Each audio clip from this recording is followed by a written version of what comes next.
আসসালামু আলাইকুম। আজকে বানাবো থাই ক্যাশনাট সালাদ। শসা জুলিয়ান করে কেটে নেবেন এভাবে। ক্যাপসিকামও সেমভাবে কেটে নিতে হবে। টমেটো দিয়ে দিলাম থাই ক্যাশনাট সালাদ বানানোর জন্য। এরপর দিয়ে দেবো ধনিয়া পাতা,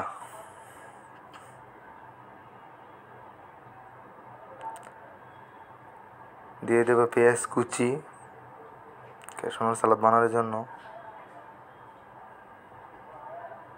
দিয়ে দেবো রাইস পাউডার, চিনি গুঁড়া চাউল, থাই পাতার গুঁড়া ভেজে রাইস পাউডার করে নিতে হবে ব্লেন্ডারে। দিয়ে দেবো কাজু বাদাম। থাই ক্যাশনাট সালাদ বানানোর জন্য দিয়ে দেবো টমিয়ন সস।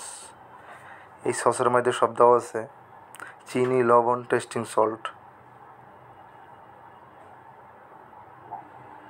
লেবুর রস, দিয়ে দেবো চিকেন।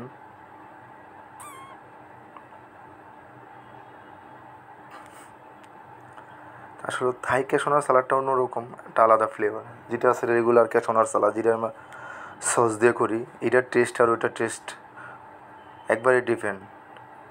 থাই ক্যাশনাট সালাডটা খাইতে অনেক মজা, যেটা আমরা রেগুলার করি সস দিয়ে, ওইটার থেকে এটা বেটার সবচেয়ে বেশি। আপনারা টমিয়ান সস কীভাবে বানাবেন সেটা আমি দেখাবো পরবর্তী ভিডিওতে। দিয়ে দেবো কাজু বাদাম। আমাদের সালাদ রেডি।